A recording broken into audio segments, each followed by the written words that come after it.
दो दिगंबर जैन मुनियों में मारपीट हो गई। होनी तो असंभव ही चाहिए बात।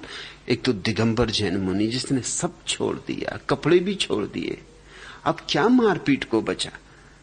लोग कहते हैं जर जोरू जमीन, झगड़े की जड़ तीन, वो तो तीनों ही छूट गई।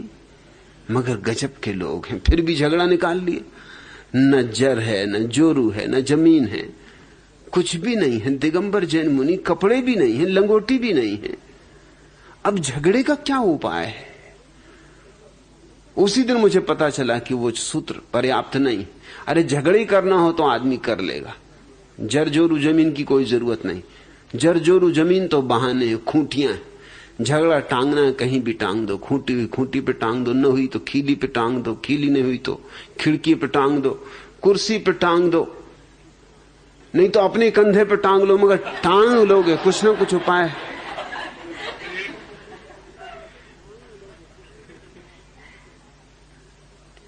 झगड़ा कहां हुआ, दोनों गए थे सुबह मल विसर्जन को,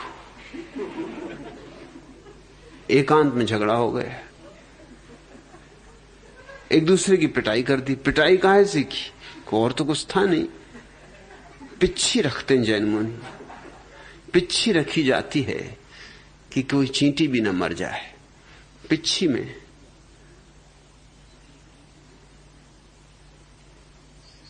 ऊन का बना हुआ गुच्छा होता, छोटी सी डंडी होती है, ऊन का गुच्छा होता। तो जैन मुनि कहीं बैठे तो पहले पिच्छी से वो जगह को साफ कर ले।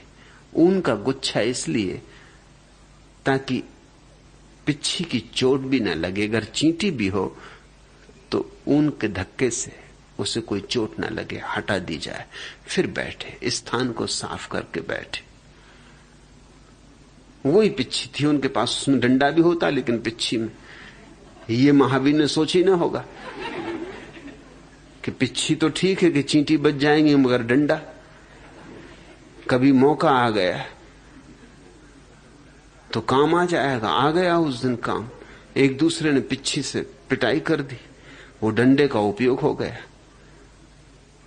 कुछ गांव के ग्रामीण लोगों ने पकड़ लिया उनके दूसरे को मारते हुए, पुलिस थाने ले गए।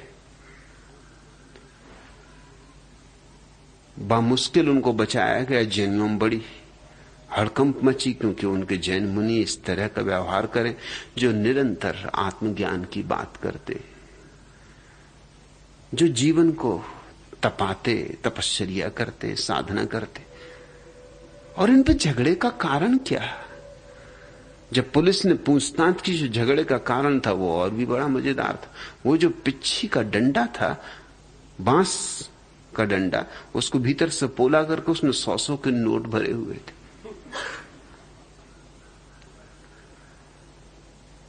वो उनका बटुआ था, वो जो डंडा था।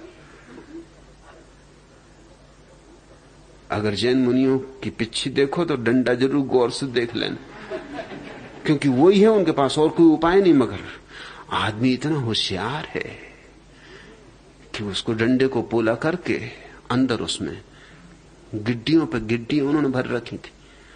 झगड़ा ये हो गया कि बंटवारा, जो बड़े मुनि थे वो ज्यादा चाहते थे छोटे मुनि से, सीनियरिटी का सवाल था। और छोटे मुनि भी बराबर चाहते थे, नहीं तो वो कहते हम पोल पट्टी उखाड़ देंगे।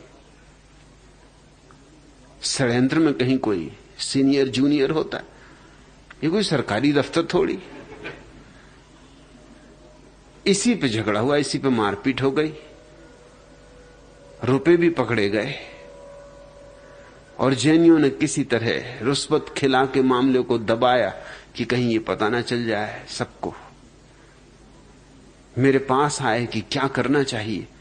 मैंने कहा कि अखबारों में खबर देनी चाहिए, फोटो छापने चाहिए। कहा आप क्या कहते हो। अरे हम ये पूछने आए कि इसको किस तरह रफा दफा करना, क्योंकि मुनि की प्रतिष्ठा का सवाल है, उसमें हमारे धर्म की भी प्रतिष्ठा का सवाल है। मैंने कहा कि मेरे लिए भी धर्म की प्रतिष्ठा का सवाल है और मुनि की प्रतिष्ठा का सवाल है। 99 इस तरह के मुनि उस एक मुनि को डुबाए दे रहे हैं जो सच्चा होगा। उसको बचाना है कि 99 को बचाना है। लेकिन लोग 99 को बचाने में लगे, एक डूबे तो डूब जाए। संख्या का मूल्य है, हर जगह संख्या का मूल्य है।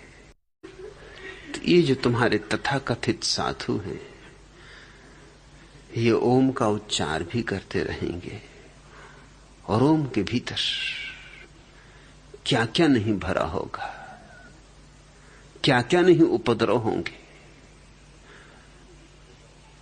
आचरण भी साथ लेंगे, मगर ठीक आचरण से विपरीत इनका भीतर का जीवन होगा, ठीक विपरीत।